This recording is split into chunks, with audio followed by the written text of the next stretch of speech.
as a BDR or SDR, brand new in your role, you probably have a lot of questions, or you probably have some misunderstanding, or perhaps maybe when you were brand new in your role, you remember some things that you thought about and you're like, man, I wish somebody would have guided me on that.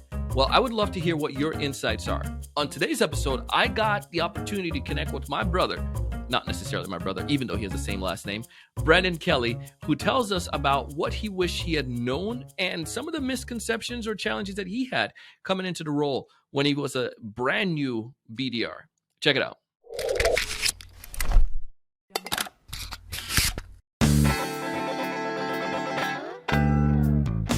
Hey, everyone. Welcome to another great episode of the Sales Evangelist podcast. I'm your host, Donald C. Kelly, the Sales Evangelist, and I'm so excited for another great episode. I'm so excited to be here with you today. And on this episode, I have the opportunity of interviewing the one and only Brandon Kelly.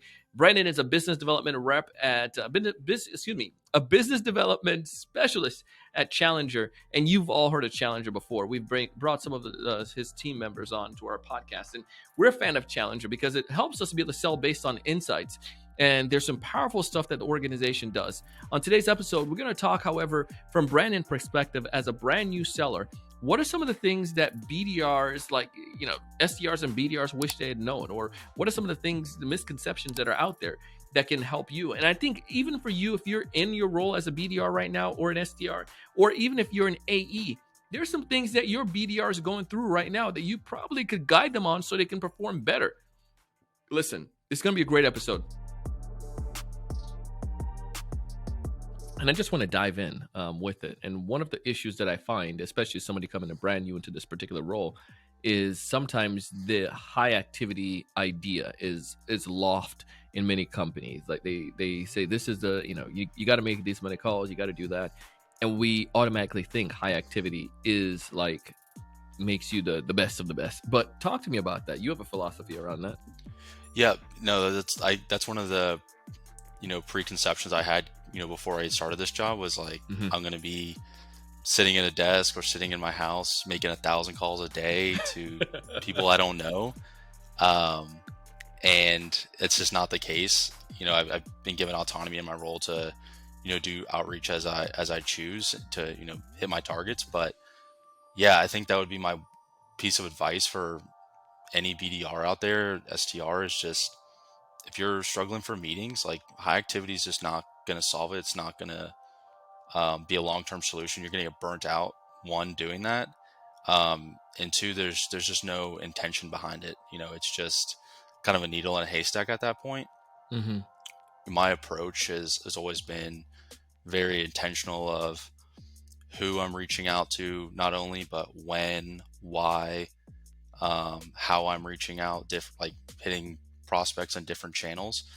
And obviously there's, activity that's aligned to that, but it's never a 1-to-1 ratio. Me doing 1,000 activities doesn't equal 5 meetings. Some weeks 50 activities will equal 5 meetings, or 1,000 activities will equal 1 meeting. It's never a 1-to-1. So I always like to think of it as that intention and that consistency combination is what yields, success for me personally. That would be, something I would tell somebody that's coming into this role, just as a piece of advice or something to keep in mind. You mentioned something when we were talking about the perfect situation doesn't exist, or the perfect, maybe you word it better than I can articulate it here. But essentially, sometimes as BDRs, when we're on the phone, we feel that we have to sound a certain way. Talk to me a little bit further on that, what you meant and what you mean. Yeah, no, that's another thing I thought going into this job, that I need, every time I got on the phone with somebody, I needed to sound like the smartest person in the room and, say all these, super insightful things and, use these fluff words and fancy words to get a meeting, which is not the case.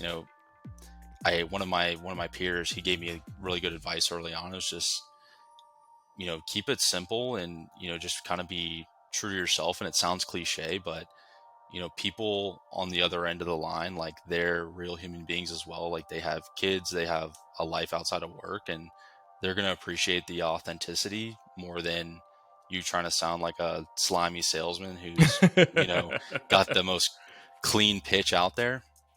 Yeah. It's just not the case. And, there's, times that I've not had the best call, but I've still gotten a meeting, and it's just being true to the way I like to talk to people, just like as we're talking right now.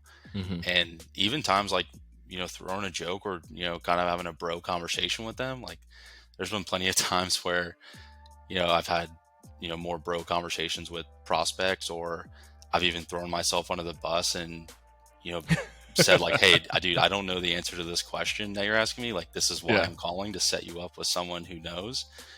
Or even just throw myself under and be like, I'm new to sales. Like this is my first sales job. I don't really know what I'm doing. Like I'm supposed to call you up and try to get a meeting, and here I am. And, people appreciate that honesty and authenticity. And, is sometimes you'll get the response of like, dude, I know how it is. I appreciate the hustle. I used to be in your role, which is always a, nice sentiment. But yeah, I think just being authentic and not thinking you need to say everything perfect, because nobody ever does.